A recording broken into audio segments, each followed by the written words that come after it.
Welcome to public TV news బులెటిన్ల ముందుగా headlines. ఘనంగా తెలంగాణ ఆవిర్భావ దినోత్సవ వేడుకలు పాల్గొన్న మందమరి ఏరియా జీఎం మనోహర్.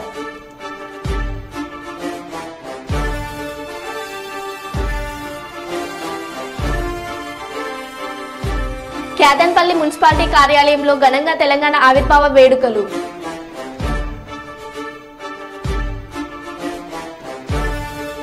వైభవంగా హనుమాన్ జయంతి వేడుకలు.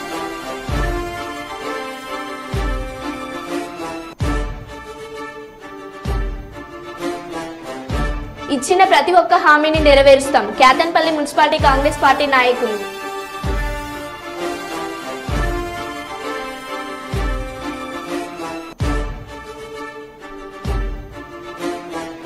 రోటరీ క్లబ్ ఆధ్వర్యంలో ఆర్ఆర్ కప్ క్రికెట్ పోటీలు.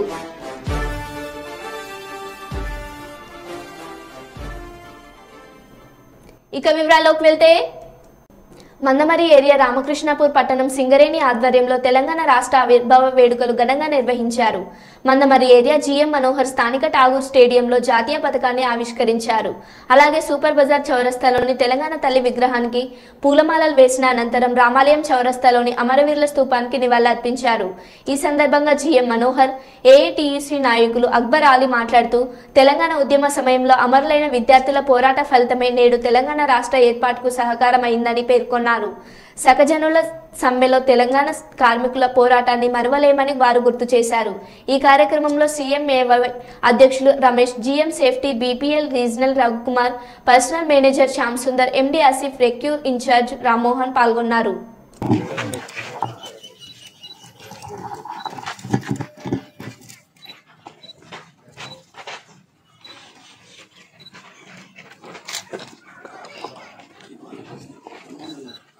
ప్రొఫెసర్ జయశంకర్ గారి చిత్రపటానికి పూలమాలలు వేసి నివాళులు అర్పిస్తున్నారు.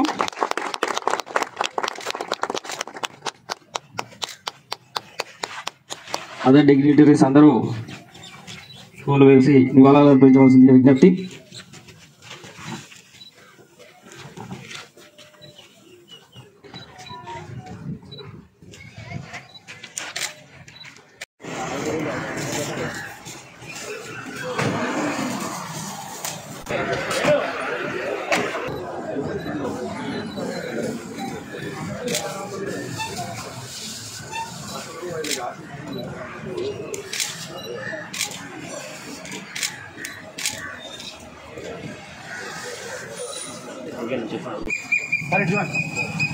Ready, sir? One more. Ready. Okay. What else, sir? Sir, one second. Jai Telangana.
Schedule నీకు అర్థం కావట్లేదా?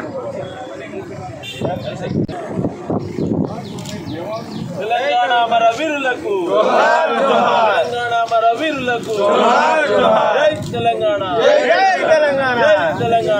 ఈరోజు తెలంగాణ వ్యాప్తంగా తెలంగాణ ఆవిర్భావ దినోత్సవం జరుపుకుంటున్నాం. ఇవి దశాబ్ది ఉత్సవాలు.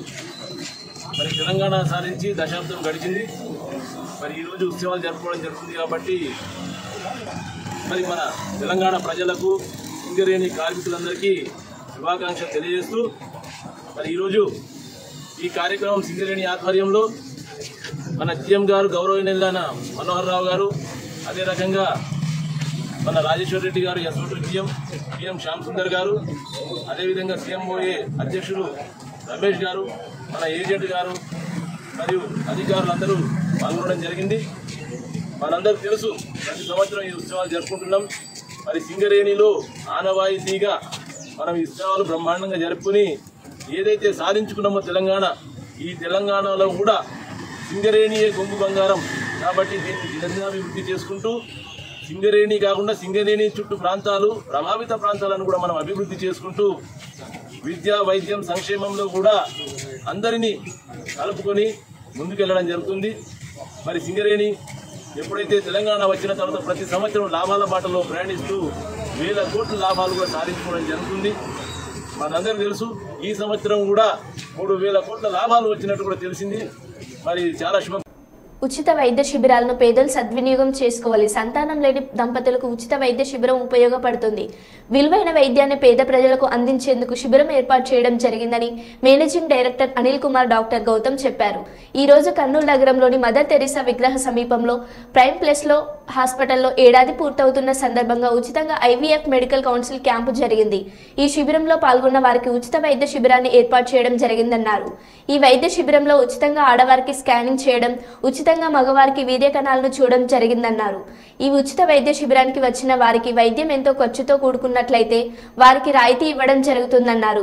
పిల్లలు కాని వారికి ఎవరిలో ఏ లోటు ఉందో తెలియజెప్పి వారు కుటుంబంలో సుఖ సంతోషాలతో జీవించేలా చేయడమే ముఖ్య ఉద్దేశం అన్నారు. అందుచేత ఇలాంటి ఉచిత వైద్య శిబిరాలు పేద ప్రజలకు ఎంతో ఉపయోగపడతాయని డాక్టర్ గౌతమ్ చెప్పారు. డాక్టర్లు సోఫియా రాణి, పావని, స్టాలిన్ తదితరులు పాల్గొన్నారు. చూపించుకున్నాము అపర్ణ మేడం దగ్గర చూపించుకున్నాను కొన్నూరు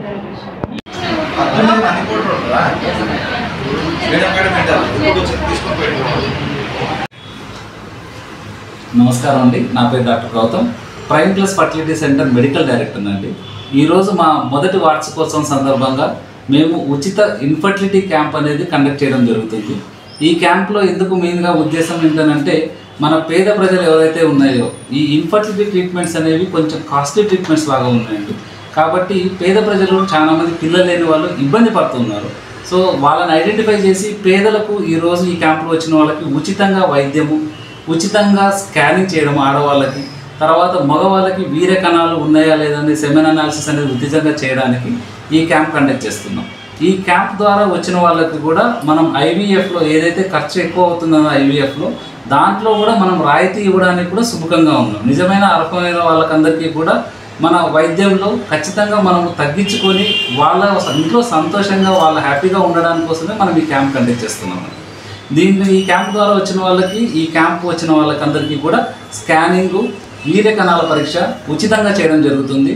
తర్వాత IVFలో కూడా 15,000 వరకు మనం వాళ్ళకి డిస్కౌంట్ ఇవ్వడం కూడా జరుగుతుంది. కాబట్టి ఈ క్యాంపుకి వచ్చి అందరూ ఈ క్యాంప్ని వినియోగించుకోవాలనేసి కోరుతున్నాం. Thank you. ఎన్నికల పరిణామాలు చూస్తుంటే గత బీజేపీ ప్రభుత్వం ఎన్నో హామీలు ఇచ్చి నెరవేరలేదు. మోడీ మతం అనే సెంటిమెంట్ వాడుకుంటున్నాడు. గతంలో కేదార్నాథ్, మొన్న కన్యాకుమారి వెళ్లి స్వామి వివేకానంద స్వామి దగ్గర కూర్చొని ధ్యానం చేశాడు. వివేకానంద స్వామి అన్ని మతాలను సమానంగా చూసేవారు. మోడీ మతం పేరు మీద ధ్యానం చేశారు. ఎగ్జిట్ పోల్స్ లో ఎన్డీఏ ప్రభుత్వానికి అనుకూలంగా వచ్చింది మేము నమ్మే స్థితిలో లేము. బీజేపీ ప్రభుత్వం 2 లక్షల ఉద్యోగాలు, 15 లక్షలు అకౌంట్లో వేస్తా అని, రైతు రుణమాఫీ చేస్తా అని చేయలేదు. పబ్లిక్ సెక్టార్ ద్వారా మేము అనేక ఉద్యోగాలు కల్పించామన్నారు. మోడీ ఆడని అంబానీకి కట్టబెట్టాడు. టీఆర్ఎస్ ప్రభుత్వంలో రైతులు చనిపోతే ఇక్కడి రైతులకు సహాయం చేయలేదు, కానీ పంజాబ్ వెళ్లి అక్కడి రైతులకు నష్టపరిహారం చెల్లించాడు. తెలంగాణ ఇచ్చింది సోనియా గాంధీ, తల్లికి ఇచ్చిన మాటను కట్టుబడింది. తెలంగాణ ఉద్యమం 1200 మంది చనిపోయారు. వారి ఆకాంక్ష మేరకు తెలంగాణ ఇచ్చామని అన్నారు. తెలంగాణ కోసం ప్రాణాలు అర్పించిన వారికి ఉద్యమం చేసిన వారిని సరైన న్యాయం చేస్తామని అన్నారు. కులగణన ప్రకారం ఒక మినిస్ట్రీ ఇవ్వాలని డిమాండ్ చేస్తున్నారు. మోడీ ప్రభుత్వం వస్తే అగ్రకుల నాయకులకు పదవులు కట్టబెడతాడు. గతంలో కూడా ఎగ్జిట్ పోల్స్ లో వ్యతిరేకంగా వచ్చాయి అని అన్నారు. జనముల రైతుల సమస్య, నిరుద్యోగుల సమస్య, అట్టడుగున ఎస్సీ బీసీలు ఏ విధంగా వాళ్ళ బతుకులు తెచ్చుకుందని ఎక్స్రే ద్వారా కులగణన చేస్తేనే న్యాయం అన్నారు. ఇవన్నీ కూడా తప్పనిసరిగా రాహుల్ గాంధీ గారు ఏదైతే పట్టుదలతో ఉన్నారో ఆయన వస్తే తప్పనిసరిగా పేదవానికి లాభం అవుతుంది. నరేంద్ర మోడీ వస్తే అగ్ర కులాలకే ఎక్కువగా అవకాశం ఇస్తాడు, ధనవంతులకే ఇస్తాడు, కార్పొరేట్ సెక్టర్లకే ఇస్తాడు అనేది నా ఉద్దేశం. ఏదైనా రేపు రిజల్ట్లో కొండగట్టు హనుమాన్జీకి ఆయన దర్శనం చేసుకొని ఒక కోరిక, న్యాయం చేయండి, 10 ఏళ్లలో మేము సఫర్ అయినాము, ఇక ముందు సఫర్ కాము, సఫర్ కావద్దంటే పేదవానికి న్యాయం చేసే ముందు మేము కూడా సోనియా గాంధీ గారు లేక్యూ గెస్ట్ హౌస్కి వస్తే 41 మంది శాసనసభ్యులు రాసిచ్చినామో వీ వాంట్ టు సెపరేట్, అదే దృష్టిలో పెట్టుకుని ఆమె ఇస్తారన్నది ఇచ్చింది. కానీ వేరియస్ రీజన్ వల్ల ఈ 10 ఏళ్ళు మేము నష్టపోయాము. ముఖ్యంగా అన్యాయం జరిగింది. ఈసారి రాహుల్ గాంధీ కన్యాకుమారి నుంచి కశ్మీర్ వరకు నడిచాడు. అన్నిటికంటే 1981లో అయింది కులగణ. ఇప్పటి వరకు ఏ ప్రధానమంత్రి చేయలేదు. ఈవెన్ నరేంద్ర మోడీ తనే బీసీ అనుకుంటాడు కానీ బీసీ మాటనే లేదు. నేను ఓబీసీ కులగణ చేస్తేనే న్యాయం అన్నారు. ఇవన్నీ కూడా తప్పనిసరిగా రాహుల్ గాంధీ గారు ఏదైతే పట్టుదలతో ఉన్నారో ఆయన వస్తే తప్పనిసరిగా. అదేవిధంగా గతంలో నా ఆలోచన ఉండే కొండగట్టు ఆంజనేయ స్వామికి రావాలని. ఇవాళ ఆయన దర్శనం చేసుకోవడానికి వెళ్తున్నా. మీన్వైలు సంగీతం శ్రీనివాసు అదేవిధంగా మహేందర్ కోరిక ఏంటంటే పోయేటప్పుడు సిరిసిల్ల నుంచే పోవాలన్నా, నేను కరీంనగర్ నుంచి పోదు కానీ వాళ్ళ ఆలోచన. ముఖ్యంగా ఈ ఎన్నికల పరిణామాలు చూస్తూ ఉంటే మొట్టమొదటి నుంచి కూడా ఇది దేశ ఎన్నికలు కాబట్టి నరేంద్ర మోడీ గత 10 ఏళ్లలో ఇచ్చిన హామీలు పూర్తి చేయలే, అన్ని వాగ్దానాలే చేశాడు కానీ ఒక వాగ్దానం కూడా పూర్తి చేయలేదు. కానీ ఆయన ఒక సెంటిమెంట్ గేమ్ ఆడుతూ ఉన్నాడు. అది కూడా 45 గంటలు అక్కడ కూర్చొని వచ్చాడు. ఏదైనా ఈ ఎన్నికల్లో ఎగ్జిట్ పోల్ ఎక్కడ చూసినా ఎన్డీఏకే మొగ్గు చూపిస్తుంది. కానీ నా ఉద్దేశంలో తప్పనిసరిగా దానికి మొదటి నుంచి కూడా మీడియా, నరేంద్ర మోడీ వచ్చిన తర్వాత మీడియా కంప్లీట్గా నరేంద్ర మోడీకి ఎన్డీఏకే ఎక్కువగా చూపించడం, దాని ప్రభావం ప్రజలలో పడ్డదా లేదా నేను చెప్పలేను. కానీ ఈ ఎగ్జిట్ పోల్ను కూడా మేము నమ్మేటట్టు లేదు. ఎందుకంటే 2 కోట్ల ఉద్యోగాలు ఇస్తాన్నాడు, అది ఇయ్యలే. బ్లాక్ మనీ తీసుకొచ్చి ప్రతి ఒక్కరి జీరో అకౌంట్లో 15 లక్షలు వాళ్ళకు అందిస్తాన్నాడు, వాళ్ళు జమ చేస్తాన్నాడు, అది చేయలే. ఆఖరికి రైతులు సంవత్సరం కాలం పొడవునా వాన. కౌంటింగ్ ప్రక్రియ ప్రశాంతంగా జరిగేలా కట్టుదిట్టమైన భద్రతా చర్యలు ఏర్పాటు చేస్తున్న జిల్లా పోలీసు యంత్రాంగం, పరిశీలిస్తున్న జిల్లా SP Sudhir Ramanathan Kekan IPS.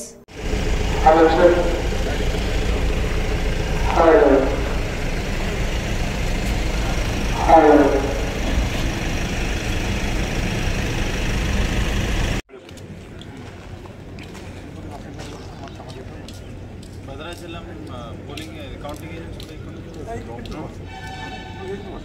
Bhadrachalam counting agent sir, Bhadrachalam Narsampet polling officer, postal ballot polling.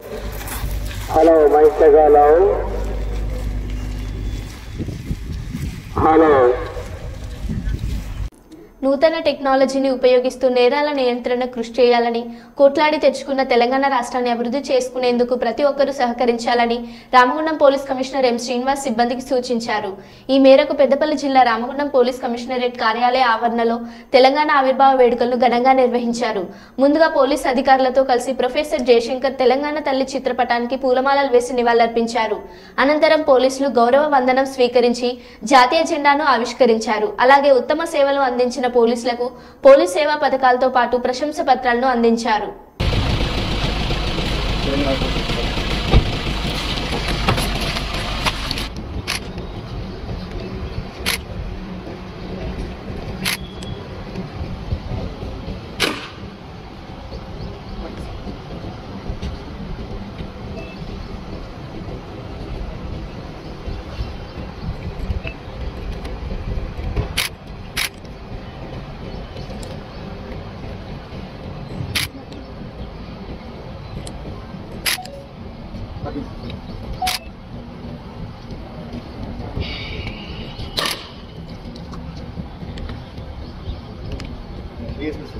అందరం అలా మన ప్యాంటు పోవాలి కాబట్టి ఇవ్వగా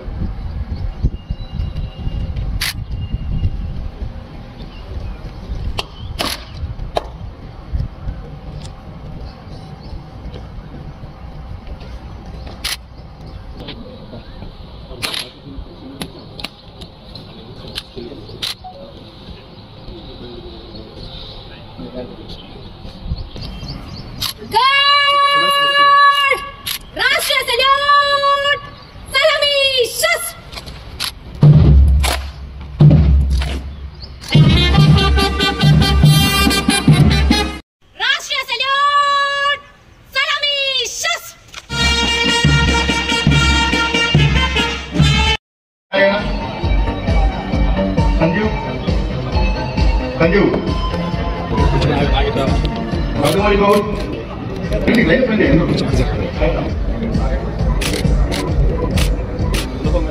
संपत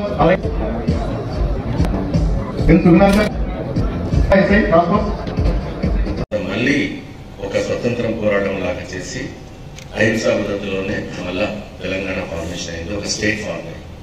తర్వాత స్టేట్ ఫార్మ్ అయిన తర్వాత స్టేట్ కూడా నంబర్ 1 స్టేట్ అయితే నంబర్ 1 స్టేట్ గా వెలుగొంది 10 ఏళ్లలో. ఇంకా కమింగ్ 10 ఏళ్లలో నెక్స్ట్ 10 ఏళ్లలో ఒక్కొక్క డికేడ్ అనుకుని మనం లెక్క పెట్టుకుంటే నెక్స్ట్ 10 ఏళ్లలో పెద్ద సిటీగా ఇప్పుడు ఢిల్లీ ఎంత ప్రామాణికంగా దేశానికి ఉందో ఇంకొక అంతే పవర్ఫుల్గా, అంతే డెవలప్డ్గా, అంతే పవర్ఫుల్గా, అంటే లా అండ్ ఆర్డర్ పోలీస్ పరంగా కానీ, లా అండ్ ఆర్డర్ పరంగా కానీ Telangana police hi-tech usage of technology పరంగా కానీ ఇప్పుడు ఢిల్లీలో మన ర్యాంక్ ఇంకా ఫస్ట్గానే ఉంది in usage of technology and solving cases and maintenance of law and order అన్ని టాప్లో ఉంది, నంబర్ 1 ర్యాంక్లో ఉంది. అదే కాకుండా కొత్త కొత్త క్రైమ్స్ ఏర్పడుతున్నాయి. ఆ క్రైమ్స్ కూడా ఎట్లా ట్యాకిల్ చేయాలని ఎప్పటికప్పుడు అప్గ్రేడ్ అవుతూ సైబర్ క్రైమ్లో కానీ, నార్కోటిక్స్లో కానీ, తర్వాత ఆర్గనైజ్ క్రైమ్ కంట్రోల్లో కానీ అన్ని రకాలుగా కూడా మొత్తం ముందజలో ఉండి ఏదైనా కేసుని డిటెక్ట్ చేసి పబ్లిక్కి safety and security, law and order maintenance and ఎన్ని పెద్ద ఈవెంట్స్ వచ్చినా మీరు రీసెంట్గా లాస్ట్ గత సంవత్సరంలో కానీ అంతకుముందు సంవత్సరంలో కానీ పెద్ద ఈవెంట్స్ జరిగినాయి. ఇక్కడ ప్రపంచంలో జరిగిన ఈవెంట్స్ మన ఇండియాకి ఎప్పుడు చూసినా మన ఇండియాలో జరుగుతాయా అనుకున్న ఈవెంట్స్ లైక్ ఫార్ములా 1 రేస్ జరిగింది. మనం ఎప్పుడు అనుకోలేదు ఫార్ములా 1 రేస్ ఆఫ్ యూరోప్లో, అమెరికాలో జరుగుతాయి అనుకున్నారు. కానీ హైదరాబాద్లో ఫార్ములా 1 రేస్ జరిగింది. అంటే అంత డెవలప్మెంట్ మనం సాధించుకున్నాము. ఇది ఎవరితో ఒకటి కాదు, ప్రతి మనిషి ఎవరైతే ఇక్కడ ఉంటున్నారో వాళ్ళందరూ కూడా వాళ్ళు ఎక్కడ ఏ కంట్రీ నుంచి వచ్చినా, ఏ రాష్ట్రం నుంచి వచ్చినా మన రాష్ట్రంలో ఉండి మనతో కలిసిపోయి మనతో పాటు మన రాష్ట్రం అభివృద్ధి కోసం పాటుపడ్డారు. వాళ్ళందరి యొక్క కృషి ఈరోజు మనం ఇంత డెవలప్డ్ స్టేట్గా రాణించబడుతున్నాము. మీరు ఒక్కసారి హైదరాబాద్ అవన్నీ చూసుకోండి ఎంత డెవలప్ అవుతుంది. సో అందరూ వచ్చి హైదరాబాద్ చూస్తున్నారు, ఏ ఈవెంట్ అయినా హైదరాబాద్ చూస్తున్నారు. అంటే తెలంగాణ అట్లా డెవలప్ అవుతుంది. ఈ డెవలప్మెంట్ని ఆధారంగా చేసుకోవాలి. ఇంకా ఇంకో డికేడ్లో మనం number 1 in India, number 1 in world కావాలని కోరుకుంటూ అందరికీ ఎవరైతే దీనికి కోసం కృషి చేసి చేశారో ఇంకా మనం కష్టపడి ఇంకా మనం చాలా పవర్ఫుల్గా మనము అన్ని కొత్తగా వచ్చిన టెక్నాలజీని అందిపించుకుంటూ మన ప్రజలందరూ హ్యాపీగా స్వతంత్రంగా డెవలప్డ్గా అన్ని రంగాల్లో ముందుకు వెళ్ళాలని, ఇంకా స్పేస్ టెక్నాలజీ, తర్వాత computer technology, information technology. Telangana దశాబ్ది ఉత్సవాల సందర్భంగా నిర్మేడేట్ మల్కాజ్గిరి బీఆర్ఎస్ పార్టీ నాయకులు నిర్మేడేట్ ప్రైమరీ హెల్త్ కేర్ సెంటర్లో ఉన్న రోగులకు పండ్ల పంపిణీ చేయడం జరిగింది. ఈ కార్యక్రమంలో సీనియర్ నాయకులు BRS party circle in charge Upender Reddy, Malkajgiri మాజీ కార్పొరేటర్ జగదీష్ గౌడ్, నాయకులు, పార్టీ కార్యకర్తలు తదితరులు పాల్గొన్నారు. జయశంకర్ భూపాలపల్లి జిల్లా కాళేశ్వరం ప్రాజెక్టు అన్నారం సరస్వతి బ్యారేజ్లో సిమెంట్ గ్రౌండింగ్ పనులు ప్రారంభం. సీసీ బ్లాక్లను తొలగించి పునర్నిర్మాణం.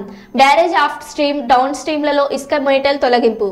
బ్యారేజ్లలో లీకేజ్ మరమ్మతులు త్వరగా పూర్తి చేసి బ్యారేజ్లో నీటిని నింపడానికి సన్నద్ధమవుతున్న ఇంజనీరింగ్ అధికారులు.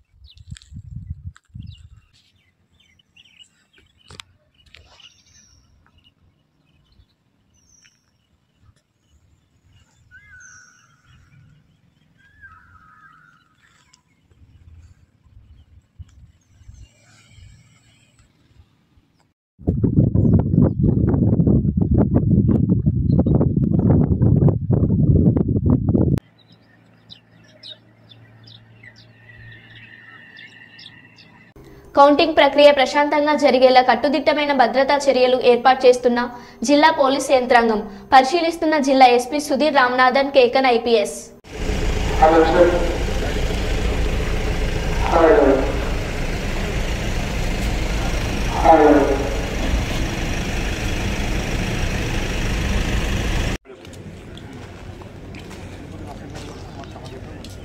Bhadrachalam polling counting agents Bhadrachalam counting agent sir, Bhadrachalam Narsampet polling officer, postal ballot polling. Hello mike hello hello. Telangana రాష్ట్రం ఏర్పడి ఇప్పటికీ 10 సంవత్సరాలు గడిచిందని, ఈ కాలంలో సింగరేణి సంస్థ ఎంతో అభివృద్ధి సాధించిందని అన్నారు.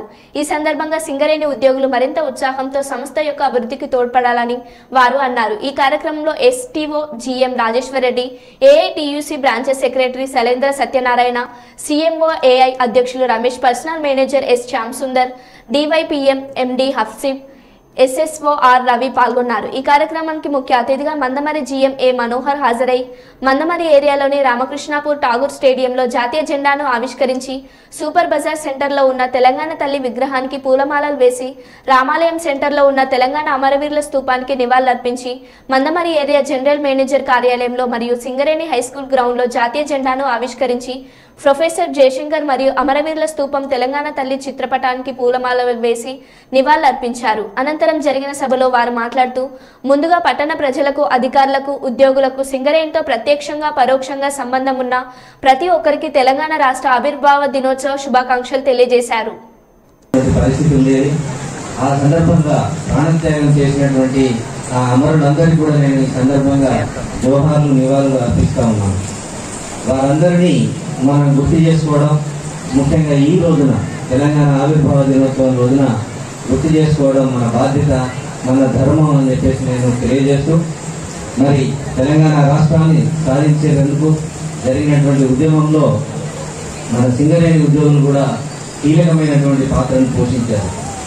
మరి ఈ సందర్భంగా సింగరేణిలో సమ్మెకు దిగినటువంటి ఉద్యోగులందరికీ కూడా, మరి తెలంగాణ రాష్ట్రం కోసం సంఘీభావం తెలిపినటువంటి మన సింగరేణి ఉద్యోగులందరికీ కూడా నేను ఈ సందర్భంగా అభినందనలు, ధన్యవాదాలు కూడా నేను తెలియజేస్తా ఉన్నాను.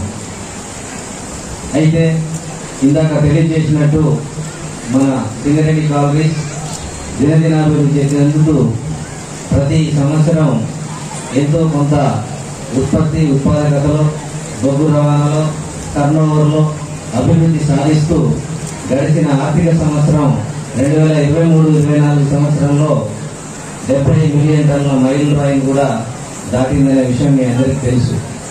ఇదే స్ఫూర్తిని కొనసాగిస్తూ మనం ఈ కొత్త ఆర్థిక సంవత్సరంలో కూడా 2024-25 ఆర్థిక సంవత్సరంలో కూడా సంస్థలు నిర్దేశించినటువంటి 72 మిలియన్ టన్నుల ఉత్పత్తిని సాధించడంలో మనందరం భాగస్వాములు కావాలని చెప్పేసి మరింత ఉత్సాహంతో పనిచేయాలని చెప్పేసి నేను ఈ సందర్భంగా అందరినీ కోరుతా ఉన్నాను. మన సింగరేణి తర్వాత వారికి బహుమతి ప్రదానం చేయవలసిందిగా AITC union branch secretary Satyanarayana గారు కూడా కోరుతున్నాము.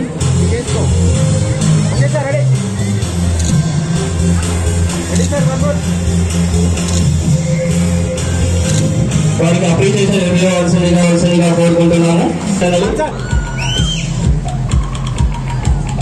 వీరికి ప్రత్యేక 24 ఎస్ఎస్సీ రిజర్వ్ లో 9 జీపీఏ సాధించడం జరిగింది. వీరు 2024 10వ తరగతి పరీక్షల్లో 9 జీపీ వీరికి ప్రత్యేక అభియానం జరపవలసిందిగా కోరుకుంటున్నాము.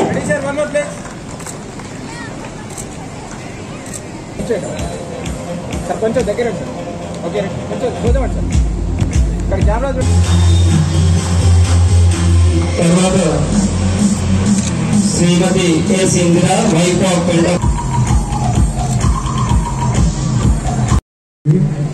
తెలంగాణ రాష్ట్ర సాధనలో తమ వంతు కృషి చేసి అందులో మనం ఆర్థిక అభివృద్ధితో ముందుకు సాగుతున్నాము.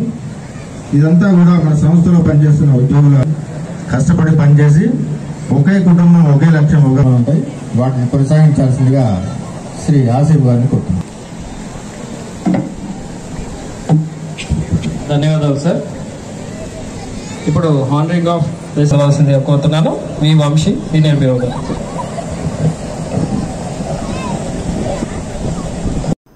మరో బులెటిన్లో మళ్ళీ కలుద్దాం. Stay tune.